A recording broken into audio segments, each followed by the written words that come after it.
Beowulf, translated by Lesslie Hall. Book 17. Banquet Continued. The Scop's Song of Finn and Hnaef. And the atheling of earlmen to each of the heroes who the ways of the water went with Beowulf, a costly gift token gave on the mead bench, offered an heirloom, and ordered that the man with gold should be paid for whom Grendel had erstwhile wickedly slaughtered, as he more of them had done, had far-seeing God and the mood of the hero the fate not averted. The Father then governed all of the earth-dwellers, as he ever is doing. Hence insight for all men is everywhere fittest, forethought of spirit. Much he shall suffer, of lief and of loathsome, who long in this present useth the world in this woeful existence. There was music and merriment mingling together. Touching Halfdane's leader, the joy-wood was fingered, measures recited, when the singer of Hrothgar on mead-bench should mention the merry hall-joyance of the kinsmen of Finn, when onset surprised them. The half-Danish hero, Hnaef of the Scyldings, on the field of the Frisians was fated to perish. Sure Hildeburh needed not mention approving the faith of the Geatmen, though blameless entirely, when shields were shivered she was shorn of her darlings, of bairns and brothers, they bent to their fate, with war-spear wounded. Woe was that woman. Not causeless lamented the daughter of hosts the decree of the wielder when morning light came and she was able neath heaven to behold the destruction of brothers and bairns, where the brightest of earth joys she had hitherto had. All the henchmen of Finn war had off-taken, save a handful remaining, that he nowise was able to offer resistance. To the onset of Hengist in the parley of battle, not the wretched remnant to rescue in war from the Earl of the Atheling, but they offered conditions, another great building to fully make ready, a hall and a high seat, that half they might rule with, the sons of the Geatmen, and that Folkwalda's son would day after day the Danemen honour, when gifts were giving, and grant of his ring-store to Hengist's earl-troop ever so freely, of his gold-plated jewels, as he encouraged the Frisians on the bench of the beer-hall. On both sides they swore then a fast-binding compact. Finn unto Hengist, with no thought of revoking, vowed then most solemnly the woe-begone remnant well to take charge of, his witan advising, the agreement should no one by words or works weaken and shatter, by artifice ever injure its value. Though reaved of their ruler, the ring-giver's slayer, they followed as vassals, fate so requiring. Then, if one of the Frisians the quarrel should speak of in tones that were taunting, terrible edges should cut in requital. Accomplished the oath was, and treasures of gold from the hoard was uplifted. The best of the Scyldings' braves was then fully prepared for the pile. At the pyre was seen clearly the blood-gory Birnie, the boar with his gilding, the iron-hard swine. Athelings many, fatally wounded, no few had been slaughtered.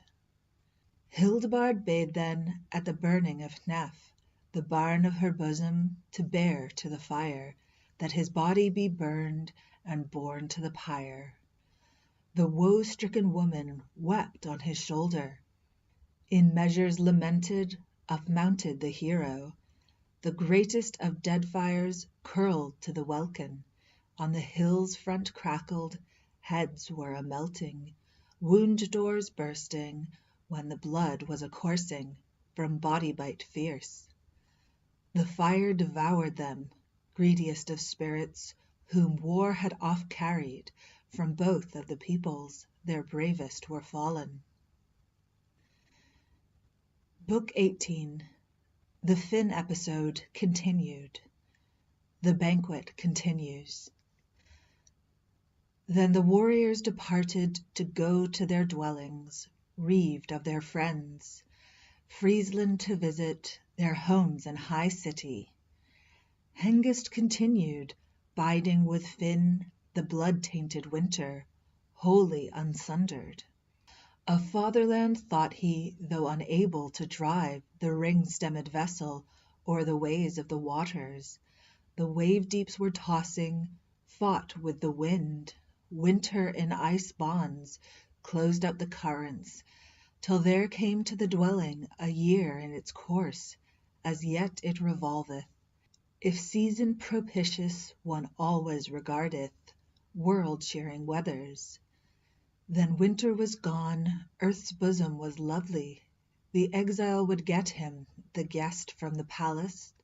On gruesomest vengeance he brooded more eager than on oversea journeys, where onset of anger he were able to accomplish the bairns of the Jutemen therein to remember. Nowise refused he the duties of liegeman, when Hun of the Frisians, the battle-sword laughing, fairest of falchions, friendly did give him. Its edges were famous in folk-talk of Jutland, and savage sword-fury seized in its clutches bold-mooded Finn where he bode in his palace. When the gruesome grapple Guthlaf and Oslaf had mournfully mentioned the mere journey over, for sorrows half blamed him. The flickering spirit could not bide in his bosom. Then the building was covered with corpses of foemen, and Finn too was slaughtered. The king with his comrades and the queen made a prisoner. The troops of the Scyldings bore to their vessels all that the land king had in his palace. Such trinkets and treasures they took as, on searching at Finn's they could find. They ferried to Daneland the excellent woman on oversea journey, led her to their landfolk. The lay was concluded, the gleeman's recital. Shouts again rose then, bench glee resounded, bearers then offered wine from wonder vats. Waltheow advanced then, going 'neath Goldcrown, where the good ones were seated, uncle and nephew, their peace was yet mutual, true each to the other. And Unferth the spokesman sat at the feet of the lord of the Scyldings. Each trusted his spirit that his mood was courageous, though at fight he had failed in faith to his kinsmen. Said the queen of the Scyldings, "My lord and protector, treasure bestower, take thou this beaker, joyance attend thee, gold friend of heroes, and greet thou the Geatmen with gracious responses. So ought one to do, be kind to the Geatmen, in gifts not niggardly, anear and afar now, peace thou enjoyest. Report hath informed me thou'lt have for a bairn the battle-brave hero. Now is Heorot cleansed, ring palace gleaming, give while thou mayest many rewards, and bequeath to thy kinsmen kingdom and people, on wending thy way to the Wielder's splendour. I know good Hrothwulf that the noble young troopers he'll care for and honour, lord of the Scyldings. If earth joys thou endest earlier than he doth, I reckon that recompense he'll render with kindness our offspring and issue, if that all he remember what favours of yore, when he yet was an infant, we awarded to him for his worship and pleasure." Then she turned by the bench where her sons were carousing, Hrethric and Hrothmund, and the hero's offspring, the war youth together. There the good one was sitting twixt the brothers twain, Beowulf Geatman.